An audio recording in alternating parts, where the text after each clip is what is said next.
வணக்கம். தாய் டிவியின் பிரதான செய்திகளுடன் இணைந்திருக்க நான் ரோஷானி மனோரஞ்சன். முதலில் தலைப்புச் செய்திகள்.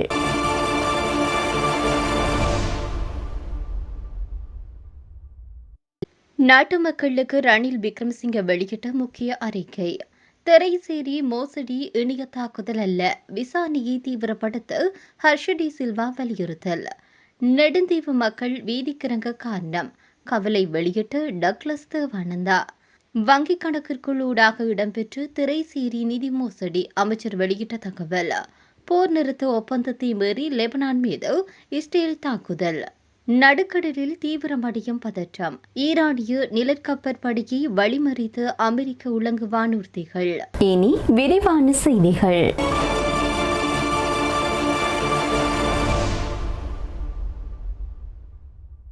முன்னாள் ஜனாதிபதி ரணில் விக்ரமசிங்க தன்னுடைய நோயின் போது தன்னை கவனித்துக் கொண்டு அனைவருக்கும் மனமார்ந்த நன்றிகளை தெரிவித்து சிறப்பு அறிக்கை ஒன்றை வெளியிட்டிருக்கின்றார்.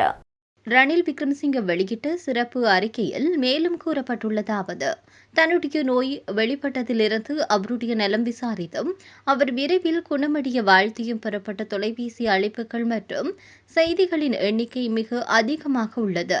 நல்ல ஆரோக்கியத்தின் பெயரில் நாடு முழுவதும் மத அனுசரிப்புகளை நடத்த நீங்கள் எடுத்துள்ள நடவடிக்கைகளை நான் குறிப்பாக பாராட்டுகின்றேன்.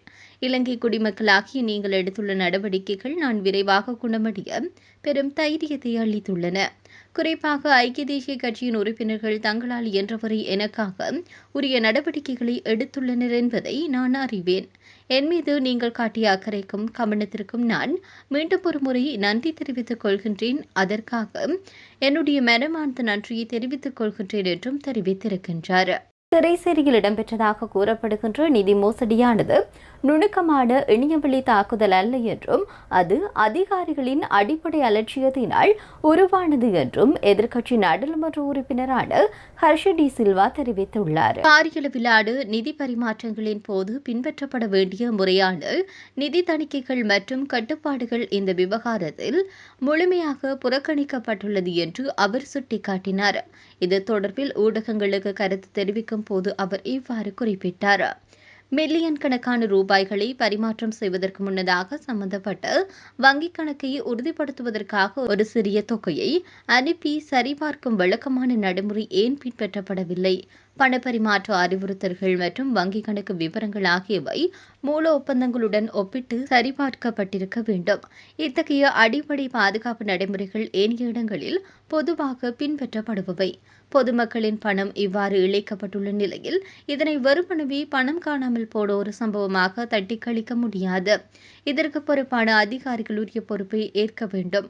அரசு நிதியை கண்காணிப்பது நாடாளுமன்றத்தின் அரசியலமைப்பு ரீதியிலான பொறுப்பாகும். எனவே இந்த விடயத்தை நாடாளுமன்றத்தில் சமர்ப்பிக்க வேண்டும். அரசு நிதி பற்றிய குழு இந்த சம்பவம் குறித்து விரிவான விசாரணைகளை முன்னெடுக்கும் என நாம் எதிர்பார்க்கின்றோம் என்று தெரிவித்தார். நெடுந்தீவில் உள்ள மக்கள் போராட்டம் குறித்து தாம் கவலை அடைவதாக முன்னாள் அமைச்சரான டக்ளஸ் தேவானந்தா தெரிவித்துள்ளார்.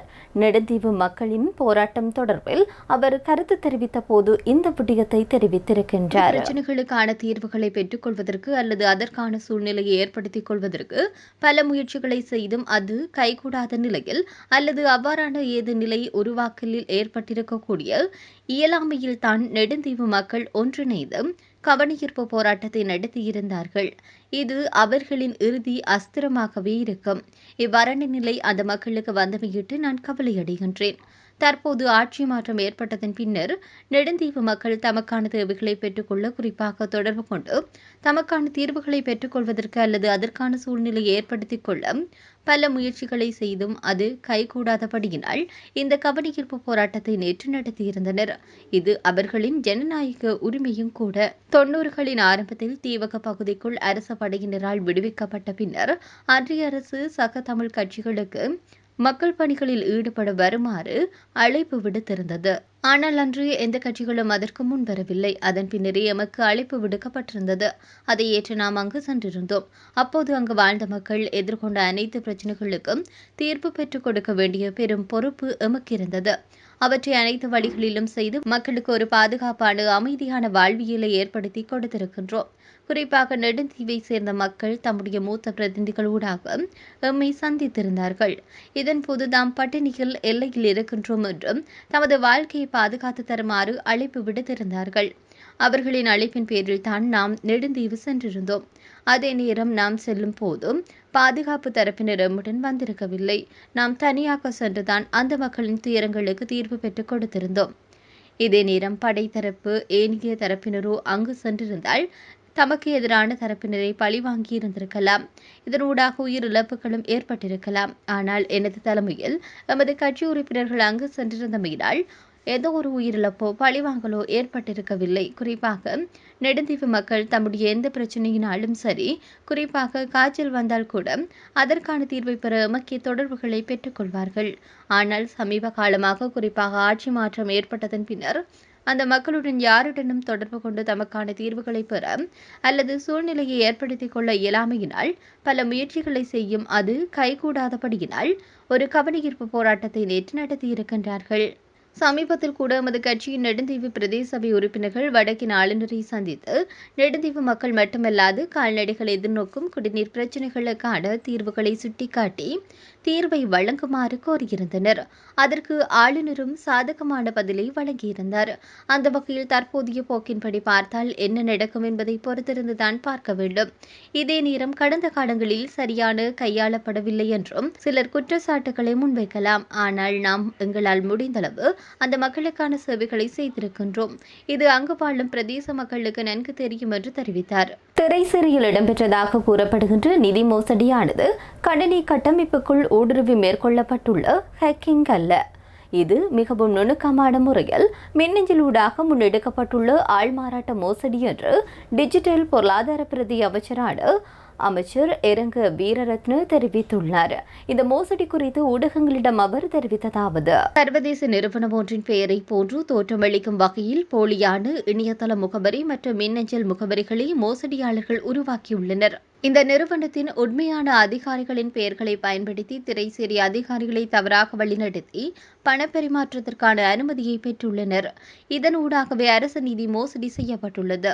தற்போது இந்த மோசடி தொடர்பில் பல முறைகளில் விசாரணைகள் முன்னெடுக்கப்பட்டு வருகிறது. இலங்கையில் கணினி அவசர தயார்நிலை குழு, இலங்கை மத்திய வங்கி மற்றும் ஏனைய அரசு நிறுவனங்கள் இணைந்து இந்த நிதி எங்கே கொண்டு செல்லப்பட்டது என்பதையும் இதற்கு பின்னால் இருப்பவர்கள் யார் என்பதையும் கண்டறிய பணியாற்றி வருகின்றனர்.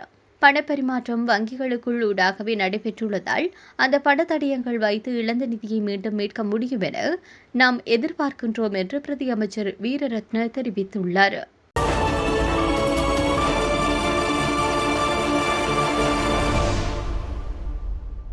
லெபனான் மீதான போர் நிறுத்தம் தொடர்பில் உடன்பாடு எட்டப்பட்டுள்ள போதிலும் இஸ்ரேல் ராணுவம் தொடர்ச்சியாக லெபனான் மீது தாக்குதலை நடத்தி வருகின்றது. லெபனானின் தெற்கு பகுதியில் உள்ள நபாதியே மாவட்டத்தின் ஜாக்மோர் அல் ஷகீப் கிராமத்தில் இஸ்ரேல் நடத்திய 2 வான்வெளி தாக்குதலில் 4 கொல்லப்பட்டுள்ளதாக லெபனான் சுகாதார அமைச்சு உறுதிப்படுத்தியது. இந்த தாக்குதல் லிதானி ஆற்றிற்கு வடக்கே உள்ள பகுதியில் நடத்தப்பட்டுள்ளது. கொல்லப்பட்டவர்களின் விவரங்கள் இன்னும் முழுமையாக வெளியிடப்படாத நிலையில் போர் நிறுத்த விதிகளுக்கு முரணான இஸ்ரேல் இத்தகைய தாக்குதல்களை தொடர்ந்து மேற்கொண்டு வருவது சர்வதேச அளவில் கவலையை ஏற்படுத்தியுள்ளது. தெற்கு லெபனான் எல்லைப் பகுதியில் இஸ்ரேல் தன்னிச்சையாக அறிவித்துள்ள மஞ்சள் கோடு எனப்படும் ஆக்கிரமிப்பு மண்டலத்திற்குள் அமைந்துள்ள நகுரா மற்றும் பின்ஜிபெயின் போன்ற நகரங்களில் இஸ்ரேல் ராணுவம் வீடுகள் மற்றும் கட்டிடங்களை தகர்த்து வருவதனால் பாரிய வெடிப்பு சத்தங்கள் கேட்டதாக அங்கிருந்து வரும் செய்திகள் தெரிவிக்கின்றன. மேலும் கிஸ்புல்லா அமைப்பினர் ஏவுகணைகளை ஏவுவதற்கு பயன்படுத்துவதாக கூறி ஆக்கிரமிப்பு மண்டலத்திற்கு மிக அப்பால் வடக்கே அமைந்துள்ள பல இடங்கள் மீதும் இன்று அதிகாலை இஸ்ரேல் தாக்குதலை நடத்தியுள்ளது.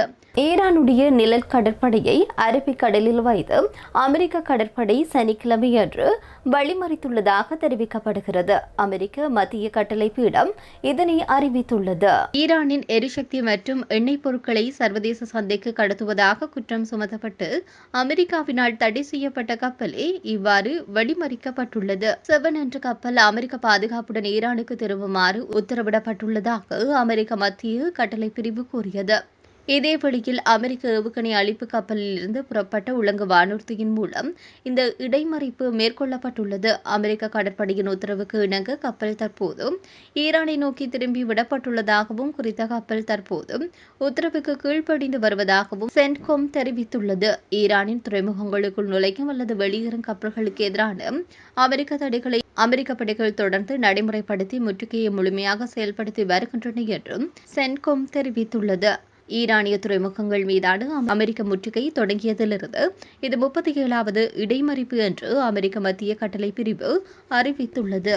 இத்துடன் தாய் டிவியின் பிரதான செய்திகள் நிறைவடைகின்றன. நன்றி.